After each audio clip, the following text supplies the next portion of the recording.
একটি পেশেন্টে দেখা গেছে পিউটারি গ্ল্যান্ডে টিউমার পাওয়া গেছে। তার হিস্ট্রি ছিল যে পেশেন্টের মাথা ব্যথা করতো এবং সে চোখে আবজা দেখতো। তো এই বন্ধুরা কেমন আছেন, আশা করি ভালো রয়েছেন। তো আজকে আমরা দেখাচ্ছি আপনাদের পিউটারি গ্ল্যান্ডে টিউমার।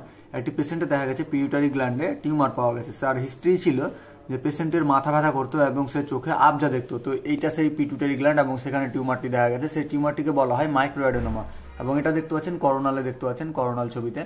এবং এখানে এটা যেটা দেখতে পাচ্ছেন এটা তো সেম টিউমারই রয়েছে, কিন্তু এটা হচ্ছে নন কন্ট্রাস্ট ইমেজ। এবং এখানে যে ছবিটা দেখতে পাচ্ছেন সেটা হচ্ছে কন্ট্রাস্ট ইমেজ। এবং এখানে দেখতে পাচ্ছেন সাইটাল ইমেজে এই এরিয়াটাই কিন্তু পুরোটা টিউমার, যে সাদা এরিয়াটা দেখতে পাচ্ছেন সেটাই পুরোটাই টিউমার। তো মেনলি পিউটারি গ্ল্যান্ডের কাজ কি থাকে, যে আপনার বডির রক্ত চলাচল, যেটা ব্লাড প্রেশার, সেটাকে মেনটেন করে এবং বডির গ্রোথ মেনটেন করে। মেনলি এই দুটি কাজ থাকে। তাছাড়াও পিউটারি গ্ল্যান্ড অন্যান্য গ্ল্যান্ডগুলিকে মেনটেন করে থাকে। তো বন্ধুরা, ভিডিওটি যদি ভালো লেগে থাকে তো অবশ্যই ভিডিওটি লাইক করবেন এবং এরকমই ইনফরমেটিভ ভিডিও পাওয়ার জন্য আমাদের চ্যানেলটিকে অবশ্যই সাবস্ক্রাইব করে নেবেন। দেখা হচ্ছে বন্ধুরা পরের ভিডিওতে। ধন্যবাদ।